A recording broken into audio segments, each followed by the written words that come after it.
Hey, everybody, welcome to this week's Mid-City Sermon Podcast. And this week, we're going to talk about one of my favorite stories from the New Testament. It's a post-resurrection story, so it takes place after Jesus has been resurrected and he's appearing to the disciples. And this one has specifically to do with the mistakes that we make in life. And I bet if you're like me, you can think of mistakes that you've made that maybe weigh on you. And what I love about this story is it reminds us that we are not defined by our mistakes. When it comes to Jesus, our mistakes are not all that we are. So let's dive in and see what we can learn about this.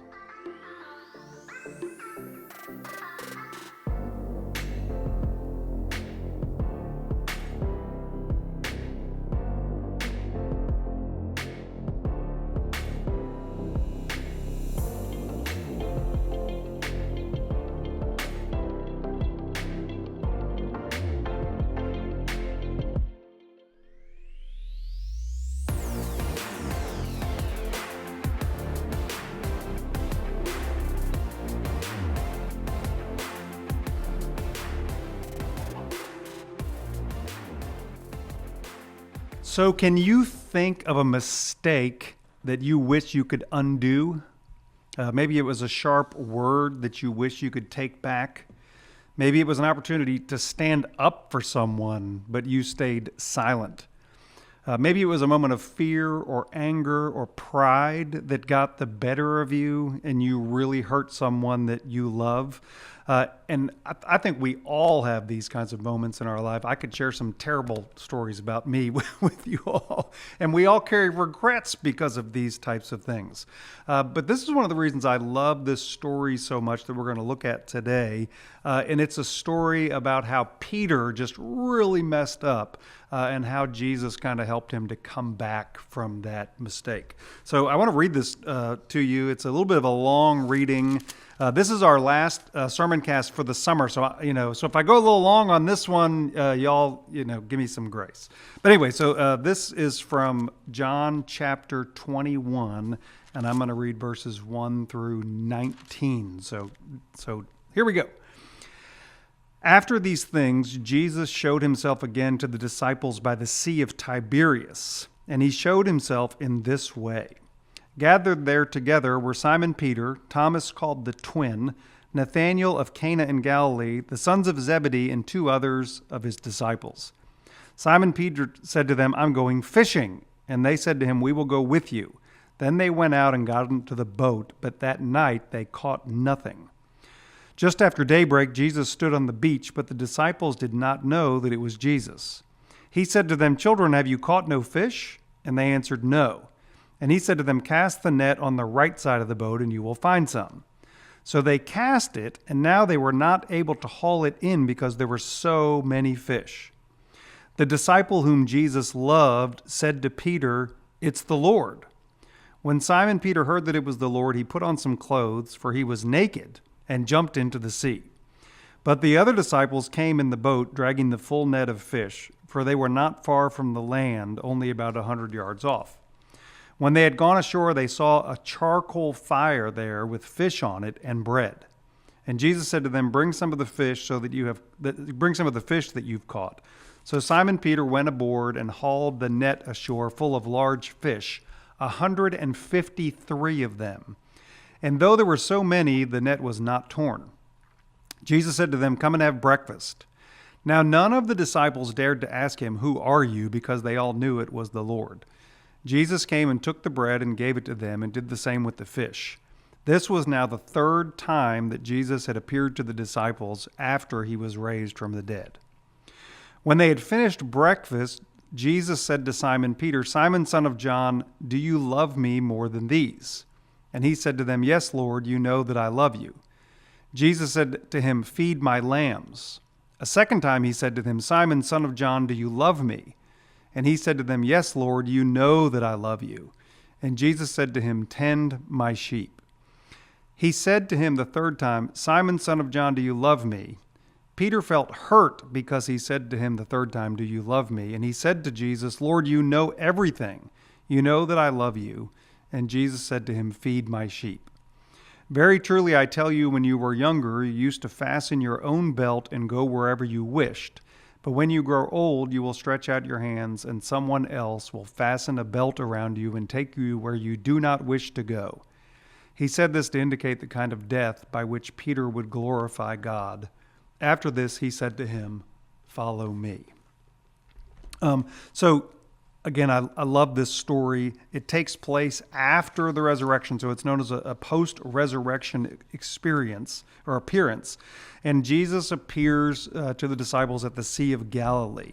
So they've been out all night fishing. There's some interesting things in here. So why were they fishing at night? This is actually a common thing in the Sea of Galilee. It was a better time to fish. I think the thing about Peter being naked is a little weird, but that was also apparently a custom. They didn't have to, their clothes wouldn't get in the way or whatever. So they've been out all night fishing. They don't catch anything. Early the next morning, they look at on the shore and they see someone there who asks them if they've caught any fish. And they tell them no. They don't recognize who it is. And then the person tells them to throw their net over the other side of the boat. And they bring in this huge catch of fish. The number 153 is really interesting. There's all kinds of things you can chase there. One of the best things I've read about that just said that, hey, these are fishermen, and that was a whole lot of fish, and they wanted an exact number so they could go brag to their friends or something like that. But at some point in time, John recognizes that it's Jesus and says, hey, it's Jesus. Peter throws himself into the water. The rest of the disciples come up behind them. And when they get to the land, they see a fire there of charcoal. And this is something really important. So there's a charcoal fire, and Jesus is already cooking some bread and fish on it, and he invites them to come gather around for breakfast. So here's one of the first things I really want you to notice about this. The last time we're told by John that Peter stood by a fire was when he denied Jesus. And this is a really famous part of the Peter story that takes place in John 18. So if you're interested in it, go back and read it. But Jesus has been arrested, and he's outside the home of the high priest, and Peter has followed behind him, and he's standing outside with people around this fire. And this is where a servant comes up to him and says, hey, weren't you with him? Don't you know, aren't you one of Jesus's followers? And Jesus says, I don't know him. Then somebody else comes up to him and says, hey, aren't you one of his disciples? And Jesus says again, I'm not one of his disciples. And a third time he's asked, and Peter says, I swear I don't know the man.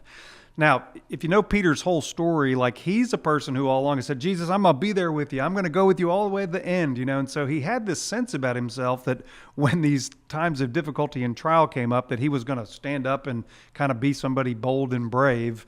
But when the moment came, he didn't. He was a bit of a coward. I always kind of like to think of myself that way. I always think if there was a plane crash or something, I'd be one of those like heroic people who would like come through in the end. But the truth is, we really don't know who we're going to be until that moment comes, right?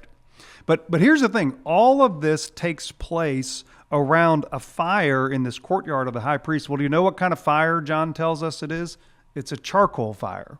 So my dad always barbecued with charcoal. He thought that was kind of what purists should do, And charcoal has that really distinct smell, right? Do you know that smell of charcoal? And smell is really closely tied to our memories. And I got to wonder, when Peter was gathered around that second charcoal fire, the one that Jesus made now on the Sea of Galilee, did the scent of that fire bring back all of these memories about his denying Jesus? Did it bring back the pit that I'm sure he felt in his stomach? That voice inside his head that really says, I blew it, right? I mean, this was my moment to stand up, and I blew it. And then Jesus has this kind of tender conversation with Peter around that fire. And he says to him, Simon, son of John, do you love me more than these? And I think the indication there is kind of like the other disciples were gathered around. It's kind of like, could they hear this conversation? Was it kind of off to the side? We don't know. But Simon, or Jesus is really asking Peter, do you love me? How much do you love me? And Peter responds, yes, Lord, you know that I love you. And Jesus says, feed my lambs. And here he's kind of calling him back to the mission that they have to reach people for the kingdom and to care for people. But then Jesus asks him a second time, Simon, son of John, do you love me? And again, Peter responds, yes, Lord, you know that I love you. And this time Jesus says, take care of my sheep. And then he asks him a third time, do you love me? And at this point, Peter is kind of hurt. And he says, Lord, you know that I love you. And again, Jesus responds, feed my sheep. So can you understand why Jesus asked him 3 times if he loved him?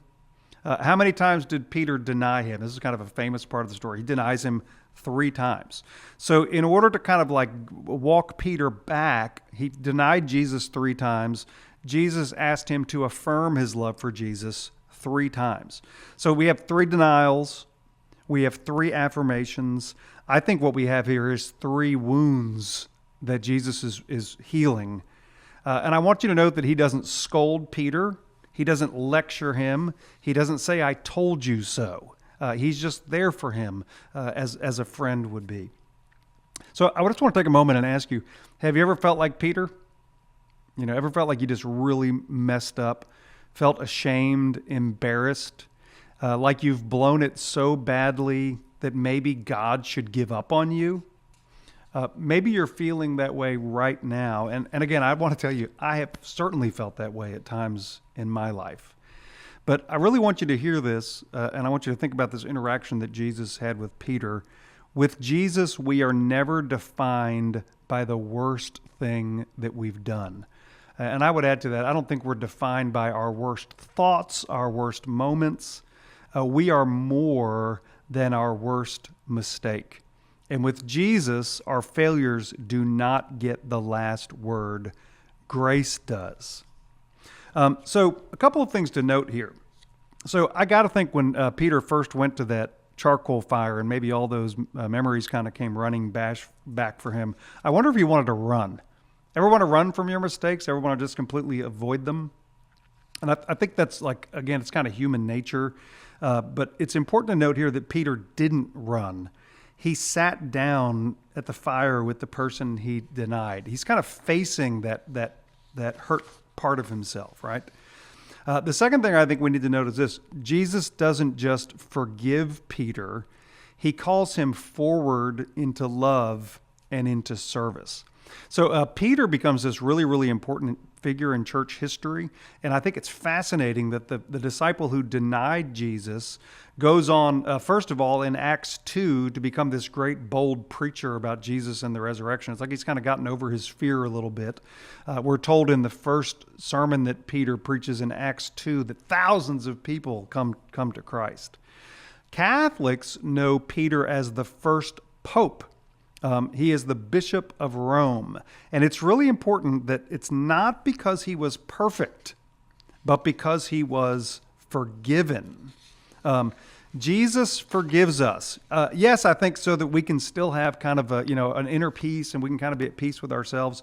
But he also forgives us so that we can be of service and we can bring love and blessing into the world. So some people call this moment with Peter the restoration of Peter, where Jesus is kind of bringing Peter back into the fold. I actually think there's more than that going on here.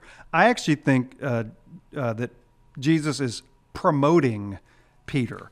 So when Jesus tells Peter that I want you to tend my sheep and feed my sheep, what he's saying is I want you to care for my disciples. I want you to care for the church. And again, Peter becomes the kind of head of the church. So one of the things I kind of take away from this is this. Knowing that you're a screw up actually qualifies you for leadership in the church. So through the years, it's kind of a little bit of a funny thing, but this literally has happened. Through the years, kind of people that I've known in the church have realized that God was calling them into some kind of leadership or even into ministry itself.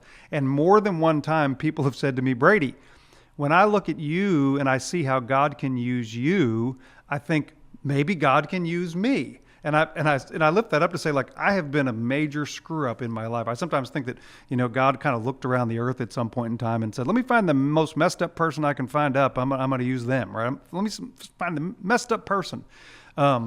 So there's one advantage that comes from having failed and being restored. It's because you know the grace and the mercy of God. John Wesley actually said about leaders in the church, the first thing he wanted to know about them is, do they know God as a pardoning God? Do they know God as a God of love and a God of mercy?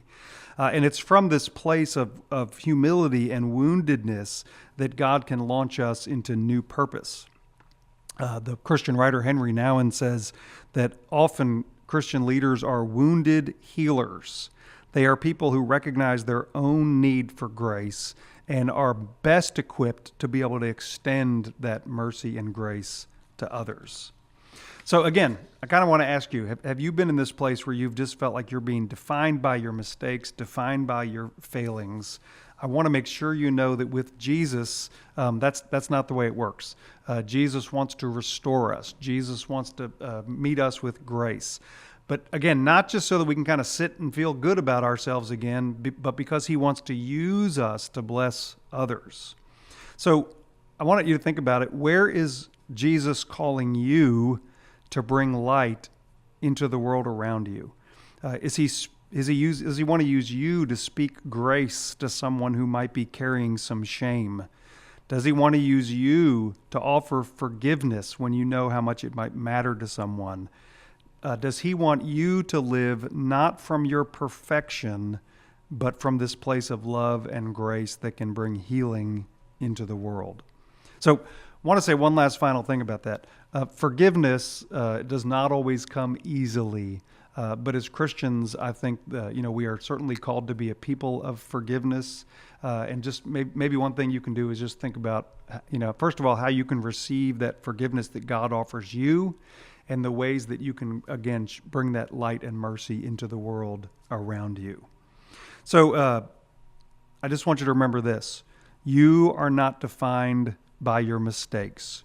You are defined by Jesus, by his love, by his grace, and he is calling you to extend that love and grace into the world. All right, everybody, I will catch you next time.